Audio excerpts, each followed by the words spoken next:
Hello friends, welcome to my channel. अब तक हमने देखा जिन की सच्चाई टियान और यू के सामने आ गई है। टियान अब गांव चली गई है क्योंकि उसकी दादी की तबीयत ठीक नहीं है। जिन टियान को ढूंढते ढूंढते उनके गांव आके यू को टियान के बारे में पूछता है, लेकिन ये उल्टा जिन को बहुत सुनाती है। उसके बाद जिन ये बोल के वहाँ से चला गया कि वो टियान की मूड ठीक होने के बाद फिर से आएगा, लेकिन वो नहीं लौटा।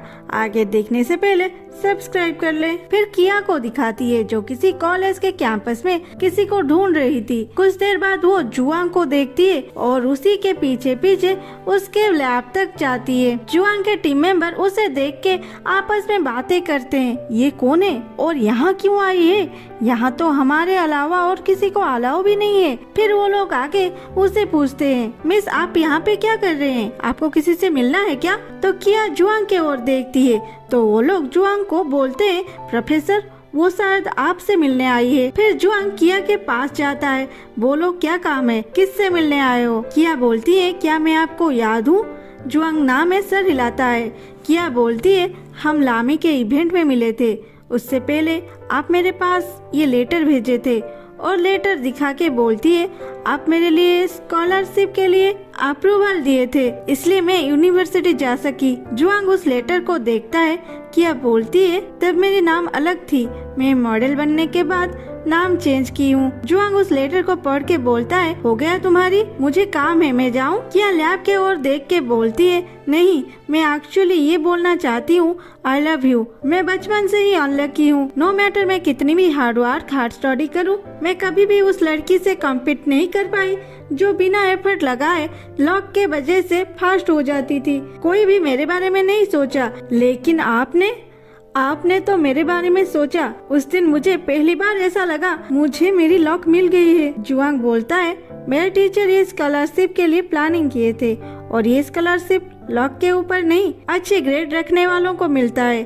किया चिल्लाती है, तो क्या अगर तुम मुझे चूज नहीं करते मैं मेरी हालात बदल नहीं पाती, हमेशा के लिए गांव में रह जाती। जानते हो उसके बाद मैंने तुम्हारे लिए लेटर भी लिखी और तुम्हारे कॉलेज भी गई थी मिलने के लिए, लेकिन तुम तो एक परफेक्ट बॉय थे और मैं एक साधारण सी गांव की लड़की।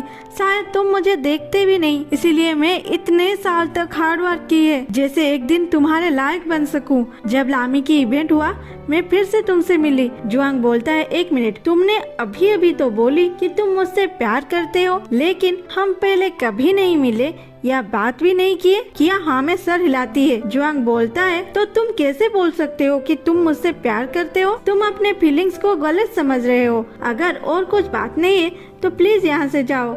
और वहाँ से जाने लगता है। किया फिर से चिल्लाती है, मैं सच में तुमसे प्यार करती हूँ। जब हम किसी से अलग रहते हैं तभी तो पता चलता है हम उससे कितना प्यार करते हैं। उससे अलग रहने का दर्द मौत से भी बदतर होता है। मैं तुमसे अलग थी, लेकिन मैं तुम्हें हमेशा याद करती थी। तुम्हारे ये चेहरा मेरे दिलो दिमाग में छाई रहती थी। मैं बस अपनी काम करने लगी थी, इसी आस में कि मैं बहुत जल्दी तुमसे मिलूंगी। ये सुन के जुआंग वहाँ पे खड़ा रहा जैसे कोई उसे रोक रहा है। रात में जुआंग को नींद नहीं हुआ।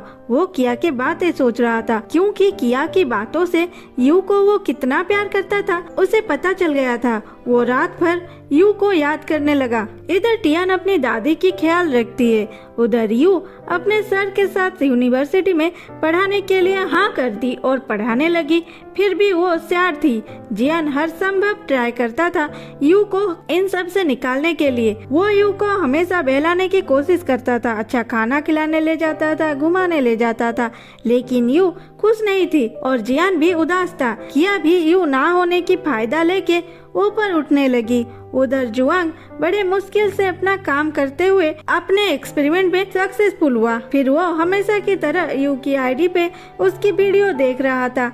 तभी उसको नोटिफिकेशन आया, आपका सीसीटीवी कैमरे का मेमोरी फुल हो गया है। तो वो अपने सीसीटीवी वीडियो को थोड़ा थोड़ा करके देख के डिलीट करने लगी। उसके पास उस दिन की वीडियो आया जब बारिश में यू विंडो से झुक के जुआंग के रेन शेड को ओपन की थी, इसलिए वो उस दिन आधी भीग गई थी। और डायरेक्टर लिया के बोले ये सब उन्होंने किया है। यू को इस हालत में देख के जुआंग और वहाँ रह नहीं सका। वो फोन करके चाइना जाने के लिए टिकट कर दिया। यू एक दिन यूनिवर्सिटी से घर लौटी और अपने काम करने लगी। तभी उसे टियान कॉल करती है, सुनो इस साल के ग्रेप बहुत ही अच्छी हुआ है, तुम श्योर तो हो ना?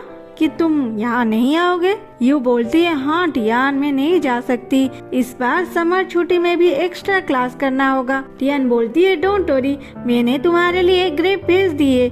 यू बोलती है सच में, रुको मैं देखती हूँ, और एक पार्सल खोल के ग्रेप खाती है। फिर बोलती है वाह ये कितनी यम्मी है, इस बार अच्छे से सेलिंग हो रही होगी। ग्रेप की क्वालिटी इतनी अच्छी जो है, या मैं फिर से एक वीडियो बनाऊं, क्या पता हमें फिर से कोई बड़ी ऑर्डर मिल जाए। फिर दोनों को जिन की याद आ जाती है। टियान बोलती है नहीं ये सब मत करना, उसे मेरी याद नहीं आता तो मैं क्यों याद दिलाऊं। यू बोलती है सच बोल, क्या वो तुम्हें एक बार भी देखने नहीं आया। टियान उदास होके बोलती है नहीं। फिर बोलती है वो लकी है नहीं आया, नहीं तो मैं उसे यहाँ से लात मार के निकाल देती। यू बोलती है एक्चुअली मैं भी जिंक्सी को कब से नहीं देखा, मैं उसके बारे में कुछ अफवाहें भी नहीं सुन रही, शायद वो अपना प्रोफेशन ही चेंज कर दिया होगा, लेकिन वो तुम्हारे पास जरूर आएगा। इसके बाद यू अपना काम करते हुए सो जाती है। उठी भी तो कैसे, जुआंग को सपने में देख के। तब तक रात हो चुकी थी और यू के पेट में चूहे रेस लगा चुके थे। उसे तो अब चिड़िया भी खाना जैसे लगने लगी थी। वो फोन उठाई और ऑनलाइन फूड ऑर्डर करने लगी। तभी पता चला अब ऑनलाइन डिलीवरी किसी वजह से बंद है। वो निकल पड़ी बाहर खाने के लिए, वो भी बिना मेकअप के। वो जब खा रही थी उसके पास वाला टेबल में एक कपल बैठे थे जिनकी बातें यू को सुनाई दे रही थी। वो लड़की बोलती है इतने रात को तुम्हें कौन कॉल कर रहा है। लड़का बोलता है अगर मैं काम नहीं करूँगा पैसे कैसे कमाऊंगा, और बिना अच्छी कमाई के तुम्हारे पेरेंट्स उनके छोटी सी परी को मुझसे कैसे शादी करने देंगे। फिर बोलता है चलो मैं तुम्हें खिला देता हूँ, और खिलाने के बहाने उस लड़की पे जूस डाल देता है। वो लड़की जब वॉशरूम जाती है वो लड़का किसी को कॉल करके बोलता है तुम्हें क्या हुआ है, तुम्हें मैं कितने बार बोलूंगा मुझे कल मत करो। अरे रोना बंद करो, हम दोनों में डील हुआ था ना, मैं पहले उससे शादी करूंगा और उसकी सारी पैसे और प्रॉपर्टी मेरे नाम में करके फिर उसे डिवोर्स दे दूंगा, फिर हम दोनों शादी करके साथ में रहेंगे। तुम चिंता ना करो, तुम तो मेरी अच्छी बच्ची हो ना। सुनो रोना बंद करो, वो आ रही है मैं जा रहा हूँ। फिर जाके उस लड़की के साथ खाना खाता है। यू ये सब सुन रही थी। वो अपनी लिपस्टिक ठीक करती है, फिर उस लड़की के पास जाके उसकी बैग नीचे फेंक देती है और सारी बोल के बैग नीचे से उठा के उस लड़की को देती है।